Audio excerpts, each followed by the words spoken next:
Hello, I'm Mike, and today I'm going to review Chapter 12 of Kotter's book, Leading Change. It's a book on change management. Chapter 12, entitled Leadership and Lifelong Learning. This is an interesting chapter because the author mentions that lifelong learning leads to more growth, but a willingness to take risks as well. And he ties it back to management and how instead of staying at a certain level and not progressing into learning more about how to be a leader, that lifelong learning may help with someone progressing along that path. It gives an example of the value of competitive capacity. An example of Harvard Business School, where there was a study, a 20-year study of 115 students, and they looked at the elements of how they're doing in their careers. And a couple of things that stood out was their competitive drive and lifelong learning, which may have contributed to increasing the skill and knowledge levels, leadership skills, etc. So I'll let you look at this book yourself, but he puts a chart here that talks about the relationship of lifelong learning, leadership skills, and maybe future capacity for growth. He'll also talk about what lifelong learning means. Here they're talking about formal education. It could also mean just being open to learning more and having an open mind.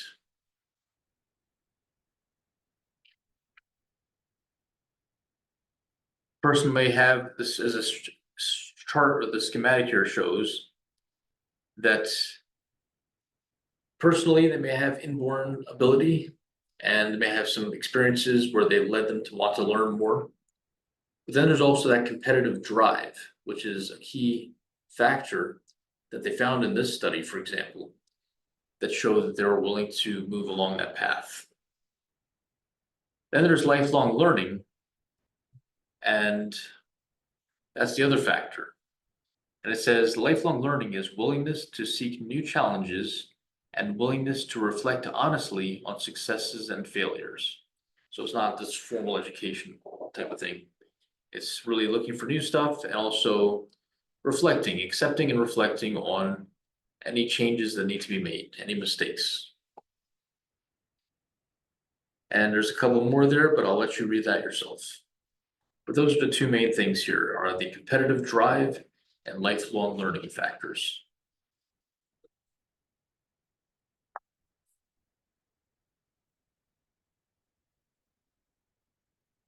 The habits of a lifelong learner. A lifelong learner is going to want to take more risks, acceptable risks, obviously, as a learner. They're going to push their comfort zone and try new ideas. A lot of people are set in their ways after a time, but a lifelong learner is willing to test out a new idea, see if this different belief system might lead to a different result. As far as failure, they don't just sweep it under the rug and say, let's move on, but they look at it, and a lifelong learner will say, what is it that I did or experienced, and how can I change that? What are some ways that how can I make progress in the future? Instead of being defensive about it, but looking at it honestly and saying, well, here's the modifications that we can do here. The mental habits that support lifelong learning. A couple of them that I'll read here are openness to new ideas, willingness to view life with an open mind, humble self-reflection, and also risk-taking, willingness to push oneself out of comfort zones. A lifelong learner is not going to assume that they know everything, or that the way they're doing things, the way they're set in their ways, is the only way to do things, or the only way to think about something. They also listen carefully and have an open mind. A lifelong learner is ambitious, and they have a sense of mission within their lives as well, or maybe a sense of purpose. But oftentimes, these purposes are associated with more humanistic type goals, dealing with growth and moving towards that growth and development, or even spiritual development and growth. A key point that Kotter mentions in the book is that a lot of blue collar workers may go for work in companies and learn how to do a certain job and stay in that position for decades. Or a lot of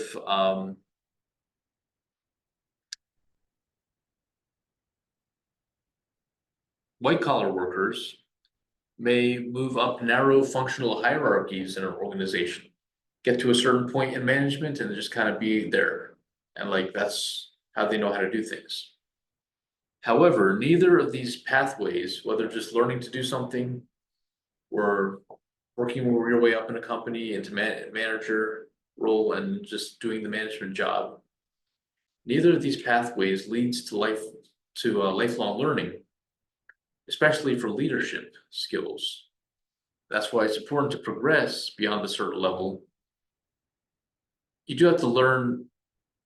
In the past, or in a lot of organizations, to progress in an organization, you have to learn about management to get to the next level, but not much about leadership. What a lifelong learner is more apt to do is to develop leadership skills.